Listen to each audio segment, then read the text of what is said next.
શાક ખાવા માટે જો કુકરમાં તેલ મૂક્યું છે. તેલની અંદર થોડીક હિંગ નાખવાની,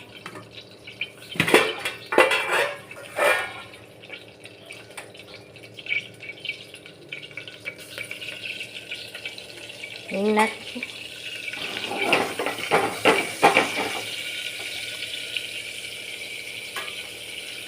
તજ લવિંગ ને એલચી નાખવાના,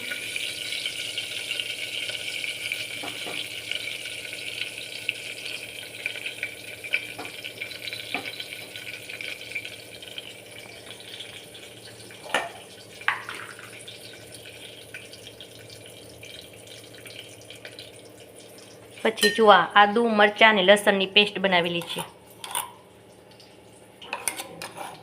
એ નાખી દેવાની.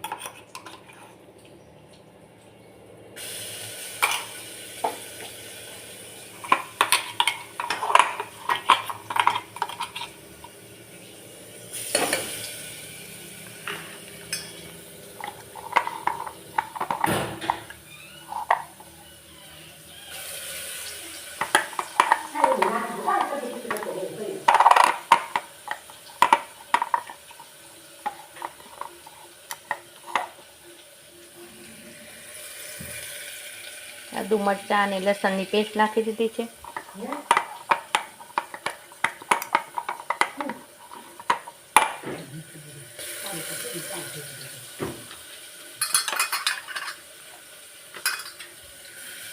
જુઓ પછી આખી ડુંગળી બટેટા સુધારેલા છે. બટેટા બહુ મોટા હતા એટલે એને કટકા કરી નાખ્યા છે. 2 લસણના ગાંઠિયા નાખ્યા છે. મારા બાબાને બહુ ભાવે ને એટલે સાથે. જુઓ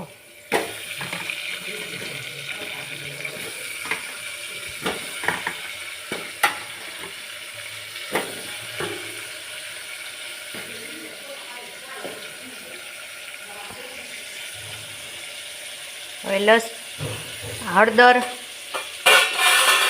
ધાણા જીરું, મીઠું અને 1 ચમચી દહીં નાખી અને 2 સીટી મારી દેવાની. સરસ મજાનું મસ્ત આખા ડુંગળી બટેટાનું શાક થઈ જાય.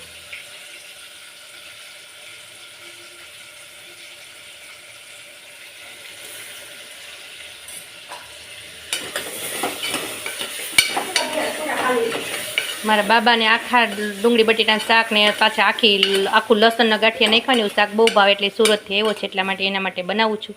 જો મસ્ત 2 સીટી થઈ જશે ને તો એવું મસ્ત શાક બની જશે.